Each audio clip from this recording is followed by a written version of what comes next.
Hello बच्चों, good evening बच्चों। देखिए बच्चों, आज हम जो सीबीएसई एग्ज़ाम के एमसीक्यू की जो सीरीज चल रही थी उसका पार्ट 2 बनाने जा रहे हैं, जो क्लास 9th और 10th के लिए बहुत ही इम्पोर्टेंट है। ओके बच्चों, तो देखिए मुझे जो फर्स्ट वीडियो मैंने बनाई थी आप सभी के लिए, मुझे उसमें बहुत अच्छा रेस्पॉन्स मिला था और मुझे उम्मीद है कि आप भी इस वीडियो में मुझे जितने बच्चे इस वीडियो को देख रहे हैं सभी लाइक कमेंट्स और करेंगे और चैनल को सब्सक्राइब करेंगे, जिससे मैं अगली वीडियो बनाने के लिए आपको जल्दी से जल्दी प्रोवाइड करवा सकूं। क्योंकि यदि मुझे अच्छा रेस्पॉन्स मिलेगा तो मैं आपके लिए वीडियो बहुत जल्दी बनाऊंगा, और यदि अच्छा रेस्पॉन्स नहीं मिलता है तो वीडियो बनाने के लिए थोड़ा सोचना पड़ता है कि जब अच्छा रेस्पॉन्स नहीं मिल रहा है फिर क्या फ़ायदा वीडियो बनाने का।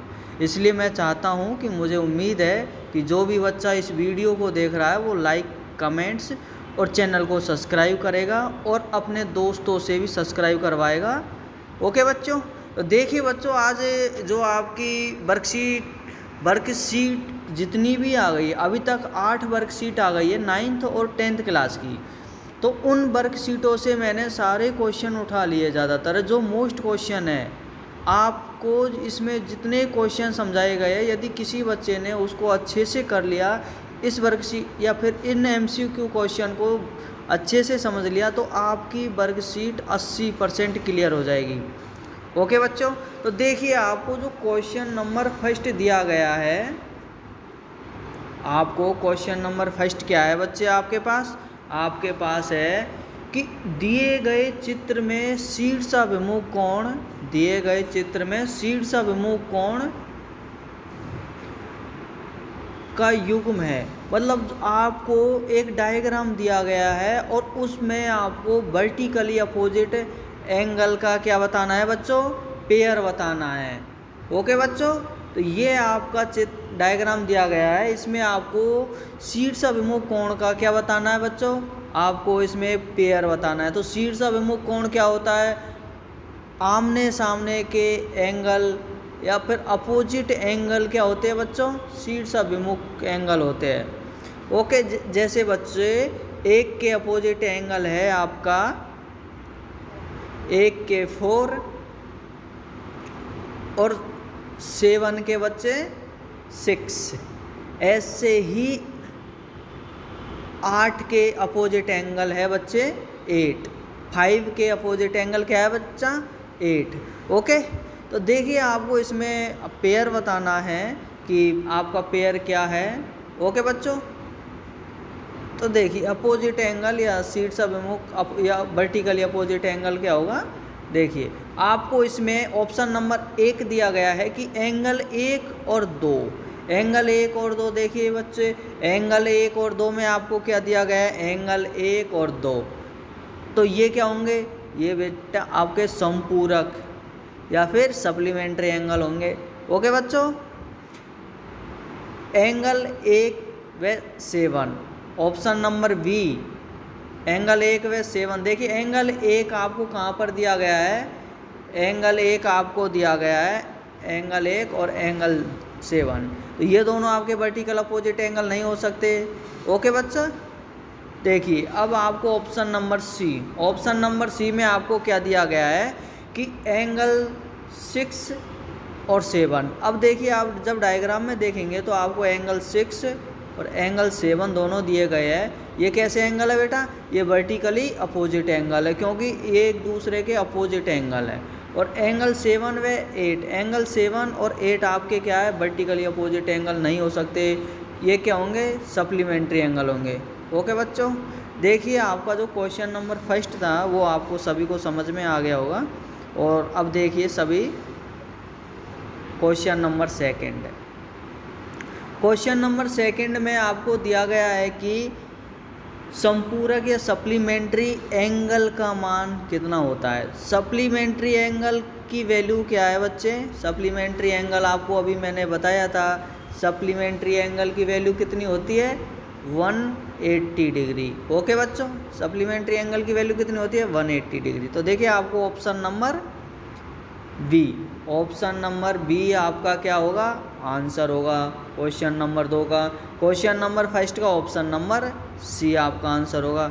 ओके बच्चों, अब देखिए आपको क्वेश्चन नंबर 3 बताया गया है कि 3x² - 5 + 6x जो बीजीय व्यंजक दिया गया है, 3x² - 5 + 6x बीजीय व्यंजक में अचर पद की वैल्यू क्या है।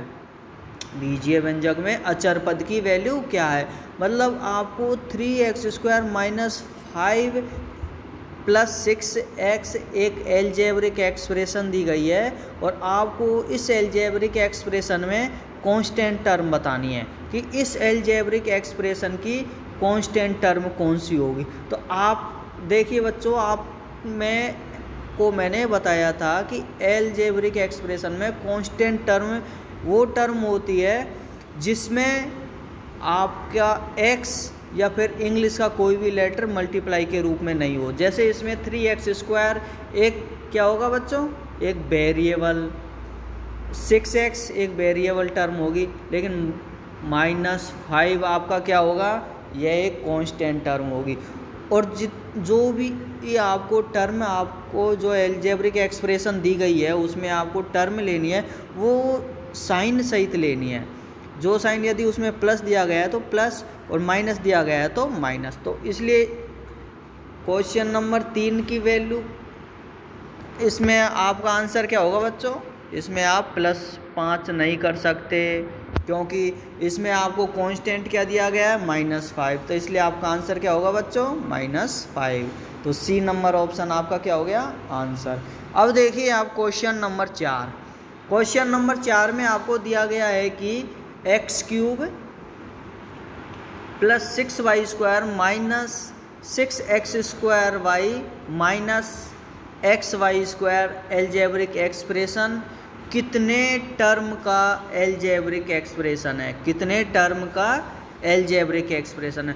जो आपको ये एलजेब्रिक एक्सप्रेशन दिया गया है ये कितने टर्म का या कितने पद का एलजेब्रिक एक्सप्रेशन है ये बताना है। तो देखिए मैंने आपको जब वर्कशीट करवाई थी, सॉल्व करवाई थी, उस टाइम पे बहुत अच्छे से बताया था कि यदि कोई एलजेब्रिक एक्सप्रेशन दी गई है उसमें हमें टर्म देखनी है तो क्या करेंगे, प्लस या माइनस साइन से पहले या बाद में जो आपको वैल्यू दी गई है वो उसकी क्या होगी, एक टर्म होगी। जैसे एक टर्म, 2, 3 और 4। तो बच्चे ये एलजेब्रिक एक्सप्रेशन कितने पद या टर्म की होगी, 4 की। ओके बच्चों, तो देखिए इसमें ऑप्शन नंबर 1, 2, 3 और 4, तो इसलिए आपका ऑप्शन नंबर डी इसका क्या होगा, आंसर होगा। ओके बच्चों, अब देखिए आपको क्वेश्चन नंबर 5 बताया गया है कि किसी वृत्त या सर्किल की सबसे बड़ी जीवा, किसी वृत्त की सबसे बड़ी जीवा उस वृत्त की क्या कहलाती है। किसी वृत्त की सबसे बड़ी जीवा उस वृत्त की क्या कहलाती है, मतलब किसी सर्किल की सबसे बड़ी मैक्सिमम लेंथ की जो कॉर्ड होती है, मैक्सिमम लेंथ की जो कॉर्ड है वो उस सर्किल की क्या है। तो देखिए आपको मैक्सिमम लेंथ की कॉर्ड क्या होती है, मैंने आपको सर्किल जब चैप्टर पढ़ाया था तो मैंने आपको उसमें बताया था कि मैक्सिमम लेंथ की कॉर्ड क्या होती है, मैक्सिमम लेंथ की आपकी कॉर्ड होती है उसकी जीवा क्या होती है, नहीं सॉरी, मैक्सिमम लेंथ की जीवा क्या होती है बच्चों, व्यास। मैक्सिमम लेंथ की जीवा क्या होती है, व्यास, जिसको क्या कहते हैं, डायमीटर। ओके बच्चों, तो देखिए इसमें ऑप्शन नंबर हम देखेंगे क्वेश्चन नंबर 5 का, उसकी रेडियस होती है, नहीं, चाप नहीं होती। देखिए ऑप्शन नंबर सी, व्यास या डायमीटर क्या होती है बच्चों, मैक्सिमम लेंथ की जो कॉर्ड होती है वो क्या होती है, डायमीटर। जो किसी वृत्त की सबसे अधिक या सबसे बड़ी जीवा उस वृत्त की क्या कहलाती है, व्यास कहलाती है। ओके बच्चों, तो ऑप्शन नंबर सी आपका क्या हो गया, आंसर हो गया। अब देखिए आपको क्वेश्चन नंबर 6 बताया गया है कि अर्धवृत्त में बना कोण कितने डिग्री का होता है। अर्धवृत्त में बना कोण कितने डिग्री का होता है। आपको मैंने जब व्रत पढ़ाया था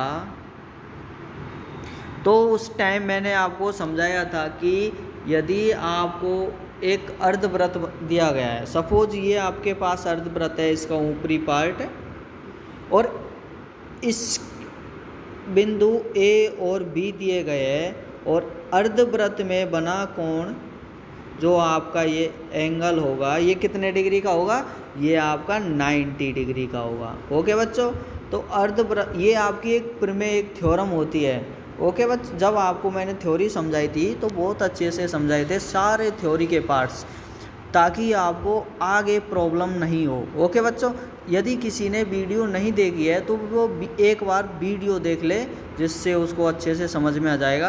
तो अर्धव्रत में बना कोण कितने डिग्री का होता है, 90 डिग्री का। ओके बच्चों, तो आपका क्वेश्चन नंबर 6 का ए ऑप्शन हो गया। 90 डिग्री, 45 डिग्री, 60 डिग्री, 180 डिग्री, तो इसका आंसर क्या होगा, 90 डिग्री। अब आपको क्वेश्चन नंबर 7 देखिए। क्वेश्चन नंबर 7 आपको क्या दिया गया है, किसी कार्तीय तल में -3 -5 एंड 4 और -7, 4 और -7 बिंदु किस चतुर्थांश में उपस्थित होंगे। मतलब आपको एक कार्टेशियन प्लेन दिया गया है जिसमें आपको कुछ पॉइंट्स दिए गए हैं, और देखिए -3, -5 एंड 4, -7, तो ये पॉइंट्स किस क्वाड्रेंट में होंगे आपको ये देखना है। तो मैंने आपको बताया था, जब कार्टेशियन प्लेन समझाया था मैंने आपको, उस टाइम मैंने आपका सपोज ये कार्टेशियन प्लेन है, इसमें फर्स्ट पार्ट में जो फर्स्ट क्वाड्रेंट होगा, फर्स्ट जो चतुर्थांश होगा, उसमें दोनों x और y के निर्देशांक कैसे होते हैं, प्लस प्लस सॉरी। और जो आपका सेकंड पार्ट होगा, सेकंड क्वाड्रेंट होगा, उसमें x y के निर्देशांक कैसे होंगे बच्चों, माइनस कोमा प्लस। और थर्ड क्वाड्रेंट में माइनस कोमा माइनस। और फोर्थ क्वाड्रेंट में कैसे होंगे बच्चों, फोर्थ क्वाड्रेंट में होंगे प्लस कोमा माइनस। तो आपको इसमें कौन कौन से पॉइंट्स दिए गए, -3, -5, मतलब दोनों पॉइंट्स, दोनों निर्देशांक है वो कैसे है, माइनस में, तो ये कैसा हो गया, थर्ड क्वाड्रेंट। और 4, -7, मतलब 4 प्लस का -7, ये क्या हो गया बच्चों, प्लस कोमा माइनस, तो फोर्थ क्वाड्रेंट। तो आपके किस क्वाड्रेंट या किस चतुर्थांश में होंगे बच्चे ये दोनों निर्देशांक, ये दोनों निर्देशांक थर्ड और फोर्थ चतुर्थांश में होंगे। ओके बच्चों, तो देखिए इसमें ऑप्शन नंबर ए में दिया गया first and second, option number B में दिया गया है थर्ड एंड फर्स्ट, और ऑप्शन नंबर सी में आपको दिया गया है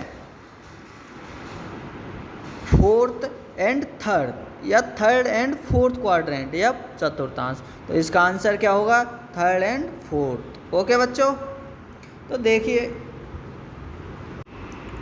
ओके बच्चों, आपको क्वेश्चन नंबर 7 सभी को मुझे लगता है समझ में अच्छे से आ गया होगा। अब देखिए आप, यदि किसी को समझ में नहीं आ रहा है तो वो मेरी जो मैंने वर्कशीट में की जो वीडियो बनाई थी उसको देखें और उसको समझें। ओके बच्चों, तो देखिए आपको क्वेश्चन नंबर 8, क्वेश्चन नंबर 8 क्या दिया गया है आपको, कि एक टर्म या पद का बहुपद, एक पद का बहुपद, एक पद का बहुपद से गुणन का उदाहरण है। एक पद का बहुपद से गुणन का उदाहरण आपको बताना है। मतलब आपको एक टर्म दी गई है, उसका पॉलिनोमियल से क्या बताना है, मल्टीप्लिकेशन। ओके बच्चों, तो आपने वर्कशीट में बहुत अच्छे से समझा होगा। एक पद क्या होता है, ऑप्शन नंबर ए 3ab और 7c। तो आपको ये क्या दिया गया है, 7c और 3ab, दोनों क्या है बच्चों, दोनों एक एक पद के क्या है, बहुपद है। ओके बच्चों, अब देखिए option number B, option number B आपको दिया गया है कि 3a² b 3, a² b × 7b। तो 7b तो आपका क्या हो गया बच्चों, एक पद, और 3a² भी क्या हो गया बच्चों, बहुपद। तो हमें क्वेश्चन में क्या दिया गया था, एक पद का बहुपद से गुणन। तो एक पद आपका क्या हो गया 7b, और 3a² भी आपका क्या हो गया बच्चों, बहुपद। तो ये क्या हो गया आपका आंसर हो गया। ओके बच्चों, ये आपका क्या हो गया ऑप्शन नंबर बी। अब देखिए आप ऑप्शन नंबर सी, आपको इसमें सिर्फ एक पद दिया गया है 7b + c, सॉरी बहुपद दिया गया है 7b + c, इसमें ओनली बहुपद दिया, कहीं मल्टीप्लाई नहीं है। ओके बच्चों, ऑप्शन नंबर डी में आपको दिया गया है 7a + b का मल्टीप्लाई 9c + d, मतलब ये भी आपका बहुपद है, ये भी आपका बहुपद है, बहुपद का बहुपद से मल्टीप्लाई, जो हमारा क्वेश्चन नहीं था। ओके बच्चों, मैं आपको सभी ऑप्शनों को अच्छे से समझा रहा हूँ कि आपको यदि ऐसा क्वेश्चन दे दिया जाए तो आप क्या आंसर करोगे। और ओके बच्चों, अब देखिए आप क्वेश्चन नंबर 9। क्वेश्चन नंबर 9 आपको दिया गया है कि त्रिभुज के एरिया का फॉर्मूला है। कोई ट्रायंगल दिया गया है तो आपको उसके एरिया का फॉर्मूला बताना है। तो त्रिभुज का क्षेत्रफल का सूत्र क्या होता है बच्चों, त्रिभुज, मुझे लगता है ये तो सभी बच्चों को याद होगा। देखिए option number A 1/3 multiply Aadhaar multiply लंब, 1/2 इंटू आधार इंटू लंब, क्या ये होता है, नहीं होता है। 1/4 लंब इंटू आधार, क्या ये होता है, नहीं होता है। 1/2 लंब इंटू आधार, क्या ये होता है, यस। 1/2 आधार इंटू लंब, 1/2 बेस इंटू हाइट। ओके बच्चों, 1/2 बेस इंटू हाइट आपका क्या होता है, किसी भी त्रिभुज के क्षेत्रफल का फॉर्मूला होता है। ऑप्शन नंबर डी आपको क्या दिया गया, ऑप्शन नंबर डी आपको दिया गया 1/5 बेस इंटू हाइट, जो क्या है, गलत है। ओके बच्चों, अब देखिए आपको क्वेश्चन नंबर 10 दिया गया है कि निम्न में से कॉन्ग्रुएंस ट्रायंगल, निम्न में से कॉन्ग्रुएंस ट्रायंगल की प्रॉपर्टी नहीं है। कॉन्ग्रुएंस ट्रायंगल की प्रॉपर्टी नहीं है, मतलब आपको ये बताना है कि सर्वांग समत्रिभुजों का गुणधर्म कौन सा नहीं है। आपको जब वर्कशीट में कॉन्ग्रुएंस ट्रायंगल से रिलेटेड प्रॉपर्टी बताई गई थी तो उस टाइम मैंने आपको बहुत अच्छे से समझाया भी था और आपको बोला भी था, यदि आप चाहते हो कि कॉन्ग्रुएंस ट्रायंगल और सिमिलर ट्रायंगल की डिफरेंस और उनकी प्रॉपर्टियों का अलग से एक डिस्क्रिप्शन या विस्तार, तो उसकी मैं वीडियो बनाऊं तो ऐसी मैं वीडियो आपके लिए बना सकता हूं, यदि आपकी इच्छा हो, इच्छुक हो दे, जिससे आपके सारे कॉन्सेप्ट क्लियर हो जाएंगे। मुझे सभी बच्चे कमेंट्स करके बताए कि हाँ सर हमें ऐसी वीडियो बना दीजिए। ओके बच्चों, तो देखिए आपको बताना है इसमें सर्वांग समत्रिभुज की प्रॉपर्टी नहीं है, गुणधर्म नहीं है। तो सर्वांग समत्रिभुज में आपको 4 गुणधर्म बताए गए थे। ओके बच्चों, तो कौन सा गुणधर्म आपका नहीं है, SAS साइड एंगल साइड आपका गुणधर्म प्रॉपर्टी है। एंगल साइड एंगल आपका क्या है बच्चों, एंगल साइड एंगल आपका एक प्रॉपर्टी है। और RHS right and hypotenuse side, ये भी आपकी प्रॉपर्टी थी कॉन्ग्रुएंस ट्रायंगल की। और LHS, ये LHS क्या होता है, आपने पढ़ा है ट्रायंगल की प्रॉपर्टीज में। RHS तो हमने पढ़ा है, RHS का मतलब होता है right hand hypotenuse side. Okay बच्चे, और LHS ये आपकी प्रॉपर्टी नहीं है, तो ऑप्शन नंबर डी आपका। और आपकी एक प्रॉपर्टी होती है SSS साइड साइड साइड।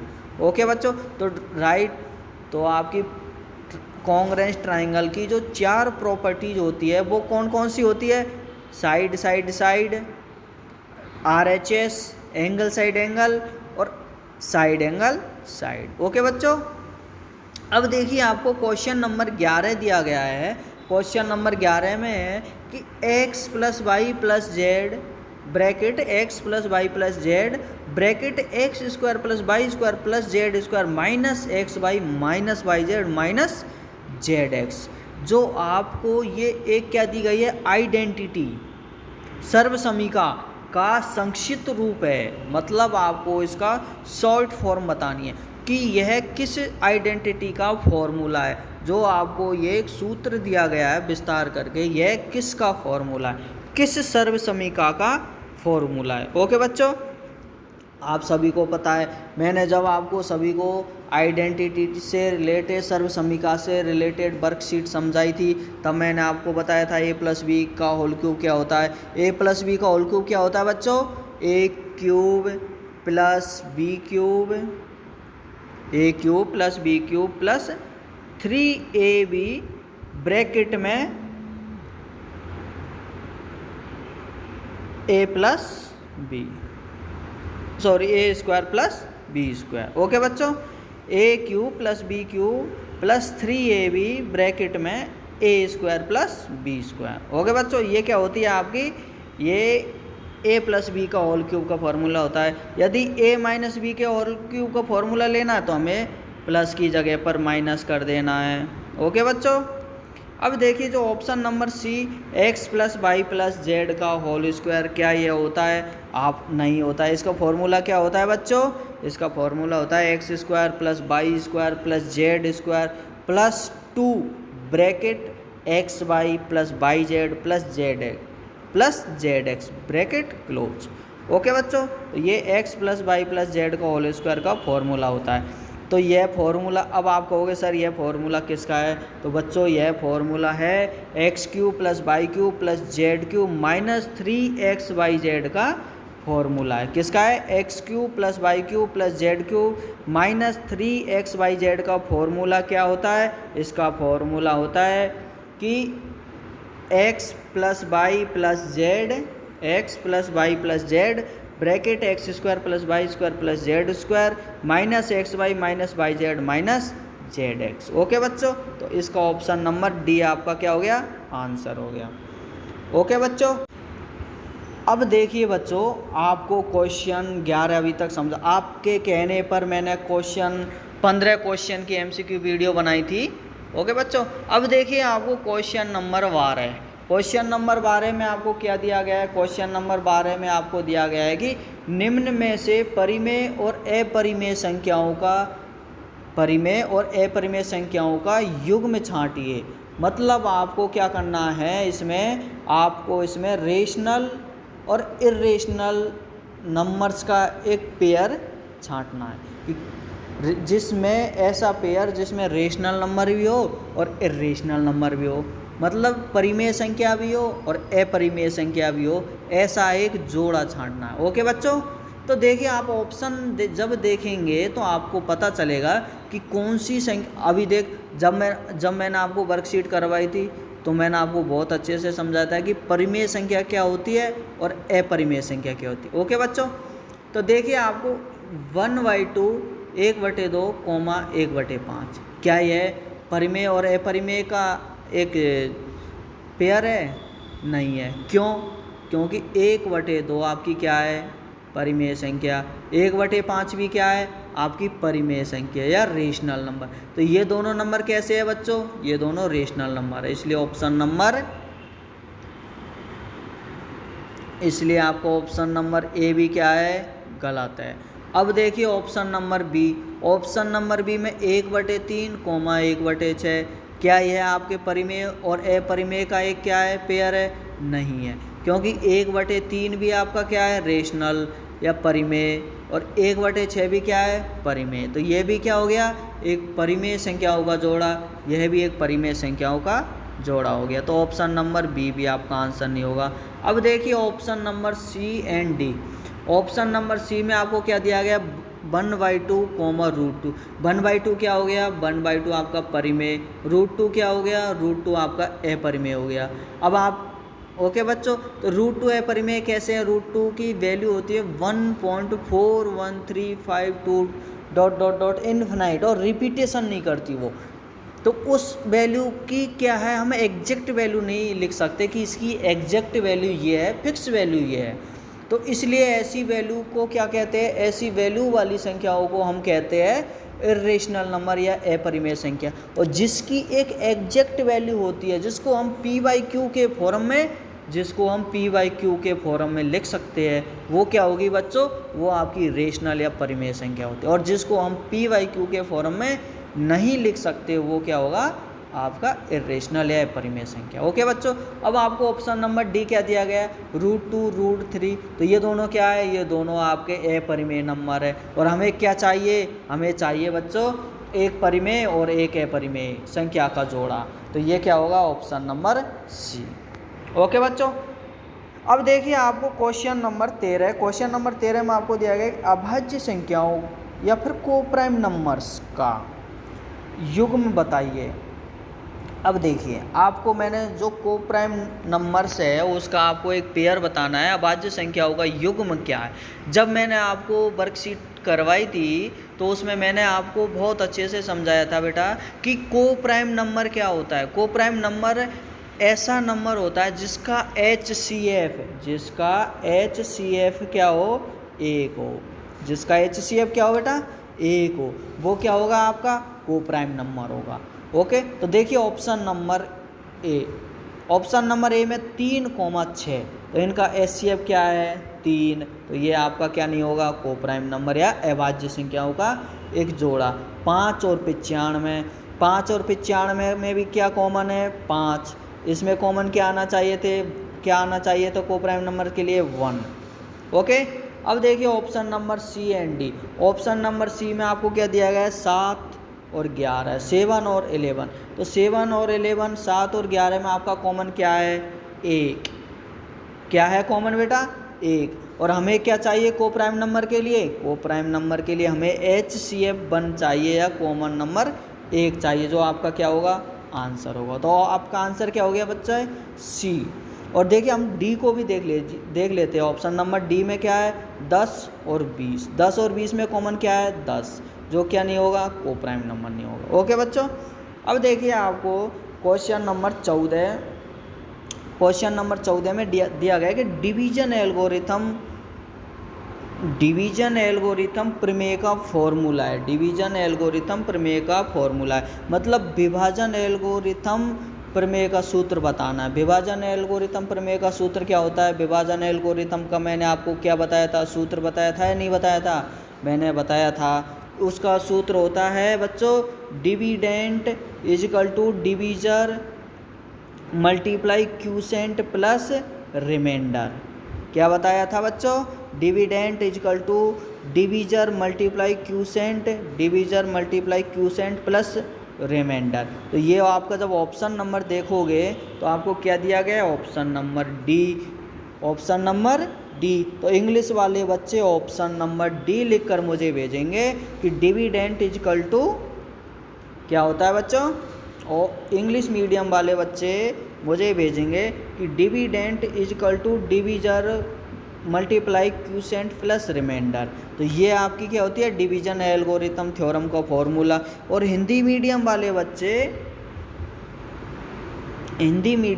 बच्चे मुझे क्या लिखकर भेजेंगे, हिंदी मीडियम वाले बच्चे मुझे लिखकर भेजेंगे भाज्य इजिकल टू भाजक गुणा भागफल प्लस शेषफल। ओके बच्चों, क्या लिखकर भेजेंगे आप लिखकर भेजेंगे मुझे भाज्य इजिकल टू भाजक गुणा भागफल प्लस शेषफल। ओके बच्चों, तो ऑप्शन नंबर सी मुझे हिंदी मीडियम वाले लिखकर भेजेंगे और option number D English medium वाले लिखकर भेजेंगे। देखिए मैंने आज जो पेपर बनाया है वो हिंदी और इंग्लिश दोनों मीडियमों के लिए एक कॉमन पेपर बनाया है, मतलब आप इसको यदि आसानी से समझ सकते हो।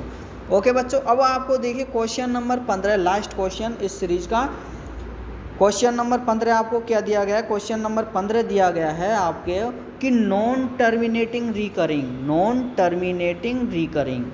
क्या दिया गया बच्चों, नॉन टर्मिनेटिंग रिकरिंग, मतलब और नॉन टर्मिनेटिंग रिकरिंग और नॉन टर्मिनेटिंग नॉन रिकरिंग। आपको फर्स्ट तो क्या दिया गया था, फर्स्ट आपको दिया गया था नॉन टर्मिनेटिंग रिकरिंग, और सेकंड है और नॉन टर्मिनेटिंग नॉन रिकरिंग संख्याओं के युग्म को पहचानिए। मतलब आपको संख्याओं का एक युग्म पहचानना है। हिंदी मीडियम वाले बच्चे सुन ले कि अशांत आवर्ती और अशांत अनावर्ती संख्याओं का क्या देखना है आपको, एक युग्म एक पेयर देखना है। ओके बच्चों, देखिए मैंने आपको इसमें बहुत अच्छे से बहुत ज़्यादा जोर देकर समझाया था जब वर्कशीट मैंने आपको समझाई थी कि non terminating non recurring number क्या होता है। नॉन टर्मिनेटिंग नॉन रिकरिंग और नॉन टर्मिनेटिंग रिकरिंग नंबर क्या होता है, मतलब अशांत आवर्ती और अशांत अनावर्ती संख्याएं क्या होती है। ओके बच्चों, तो देखिए अब मैं आपको समझाऊंगा नहीं क्योंकि ये वीडियो बहुत बड़ी हो गई है, और यदि आपको फिर भी प्रॉब्लम है तो मुझे मैसेज कर दीजिए तो मैं आपको समझा दूँ। तो देखिए ऑप्शन नंबर ए √2 और √5, तो ये क्या होंगे बच्चे, ये आपके नॉन टर्मिनेटिंग नॉन रिकरिंग, मतलब दोनों अशांत अनावर्ती संख्या होगी। दोनों संख्याएं कैसी है, अशांत अनावर्ती संख्या है। और जो √16 √5, तो इसकी वैल्यू क्या आएगी बच्चों, 4 5, तो ये कैसी होगी, ये दोनों कैसी होगी, अशांत आवर्ती संख्याएं हो गई। और हमें कैसी देखनी है, एक हमें अशांत आवर्ती और दूसरी अशांत अनावर्ती, मतलब एक संख्या देखनी है नॉन टर्मिनेटिंग रिकरिंग और दूसरी देखनी है नॉन टर्मिनेटिंग नॉन रिकरिंग संख्या का एक पेयर, एक जोड़ा देखना है। तो ऑप्शन नंबर ए भी गलत है, ऑप्शन नंबर बी भी आपका गलत है। अब देखिए option number C and D. Option number C आपका दिया गया है कि 1/3 1/3 आपका क्या है, 1/3 आपका नॉन टर्मिनेटिंग रिकरिंग नंबर है, क्योंकि इसकी वैल्यू क्या होती है, इसकी वैल्यू होती है 0.33333 डॉट डॉट डॉट, तो मतलब हम इसको क्या लिख सकते हैं, 3 के ऊपर बार। ओके बच्चों, और जो √2 है, √2 की वैल्यू आपको क्या होती है, √2 की वैल्यू इन्फिनाइट तक जाती है और इसकी वैल्यू क्या होती है, फिक्स नहीं होती है। तो ये इसलिए इसमें 1/3 आपका क्या हो गया, 1/3 इसका आपका हो गया नॉन टर्मिनेटिंग रिकरिंग, और √2 क्या हो गया, नॉन टर्मिनेटिंग नॉन रिकरिंग। तो ये आपका क्या हो गया, एक पेयर हो गया। ओके बच्चों, तो ऑप्शन नंबर सी आपका क्या हो गया, ऑप्शन नंबर सी आपका आंसर होगी। और जो ऑप्शन नंबर डी आपको दिया गया 1/3 और 1/6, तो ये कैसे होंगे, नॉन टर्मिनेटिंग रिकरिंग नंबर का एक पेयर होगा, इसलिए आपका answer option number C. Okay बच्चों, अब देखिए आपको यदि किसी को कोई क्वेरी कोई प्रॉब्लम है तो वो मेरा YouTube channel @Raj mathematics by Raj को पहले तो सब्सक्राइब करें और मैं आपकी प्रॉब्लम को दूर करूँगा। और यदि आपकी कोई प्रॉब्लम है तो मुझे मेरा व्हाट्सएप नंबर 8302791079 पर क्या करें, मैसेज करें, 8302791079 पर मैसेज करें। ओके बच्चों, अब देखिए आपको एक क्वेट्स दी गई है मैंने एक, कि मेरी मेहनत आप तक, जो मैं मेहनत कर रहा हूँ आपके लिए, जो ये पेपर बना रहा हूँ सिर्फ आपके लिए, यदि आप मुझे लाइक कमेंट्स और चैनल को सब्सक्राइब नहीं करोगे तो मैं क्यों मेहनत करूँगा, मैं क्यों मेहनत करूँगा, तो मेरी मेहनत आप तक ही सीमित है। ओके बच्चों, ओके, तो देखिए बच्चों आज की जो वर्क आपका जो मैंने MCQ सीरीज़ चलाई थी उसका सेकंड पार्ट से है ये, और फर्स्ट पार्ट में इसके डिस्क्रिप्शन में दे दूंगा, यदि किसी बच्चे ने उस देखा नहीं है तो उसको देख ले। ओके बच्चों, ओके, धन्यवाद।